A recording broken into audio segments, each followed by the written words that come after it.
The All God demanded 6 stars. You didn't bring but a single scurvy runt. No wonder he cursed us. We're doomed. You's the one brought soured wine. Curse is your fault as much as mine. What are you doing here? What? The sun flying from the moon? We're making offerings to the All God, clearly. You too can seek his aid. That's if you've got fitting offerings. He scorned ours, then cursed the old village. The All-God, you call him. First I've heard. Is some new deity? Nay, 'tis ancient, revered by our forefathers. They say it were like this. Roslav of Oriton came here to gather brushwood, and suddenly, for no reason, a bush burst into flame. Then, Roslav heard a voice from the ground, demanding offerings and obedience. We've been coming here since then, bearing gifts, in exchange for which the All God watches over us, keeps us from evil. Mm-hmm. Plain to see that. So, what's wrong with your offerings? You needn't mock us. You can see right well we brought scraps. Before the war, I wouldn't give this such to me hounds. But what can we do? Such are the times. And they're like to get worse.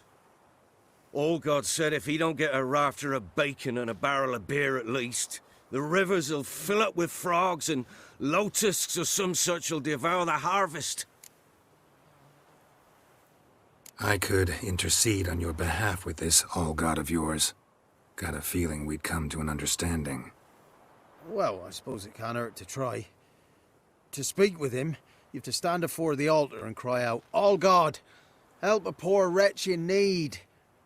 Who knows, he might just listen to a foreigner.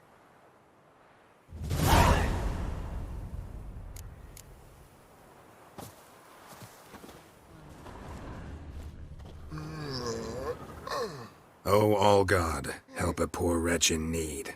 Pretty please. How dare you disturb my divine rest, mortal? I dare disturb it because I want your divine self to lift the, curse you cast. Those peasants really don't have. They must bring worthy offerings or they shall face drought, driving hail, earthquakes, avalanches. I have spoken. Avalanches? Here? Huh. How would that work? No answer from the All-God. Fine. We can finish our conversation when I find him.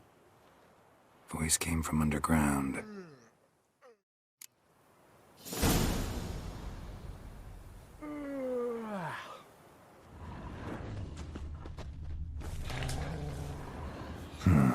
Wine. Or more like vinegar. Someone drank it anyway. Could follow the scent.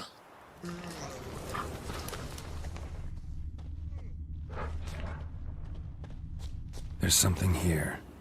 Need to use the eye.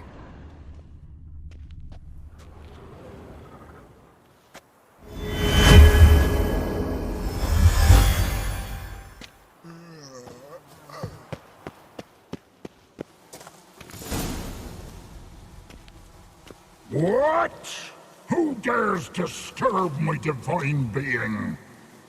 Geralt of Rivia. Pleasure. Huh. Expected the All-God to be corporeal in form, but never thought he'd be corpulent. Fattened up nicely at those peasants' expense. Expense? Expense? Not a word about the help I give in return. Blessings, absolutions, enlightened advice.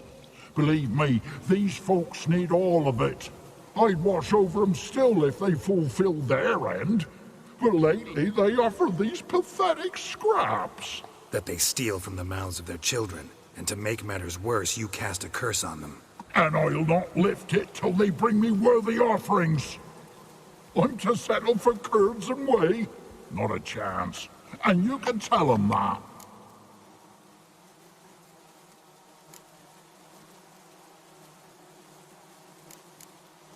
Been in this hole long? For a century or so. One winter I found shelter here. Built a fire so large the flames leapt through the crack, lit the bushes above. I coughed from the smoke, and suddenly heard a peasant.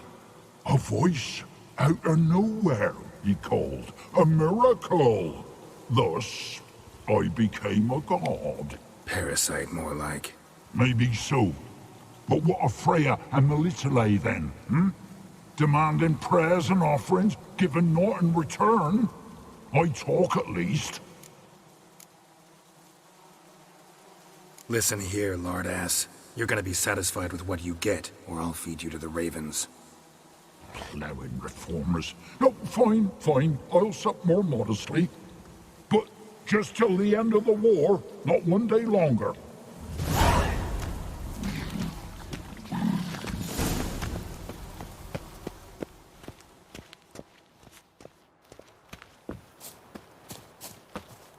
Anything new? Talk to your old god, face to face. And will he show us mercy? He will. Promise to be pleased with whatever you bring. I told you. I told you the All-God's merciful, understanding. Thanks, Witcher. Oh, one last thing. Did you know there's a crypt beneath this hill? Might want to take a look sometime. Architecture's fascinating.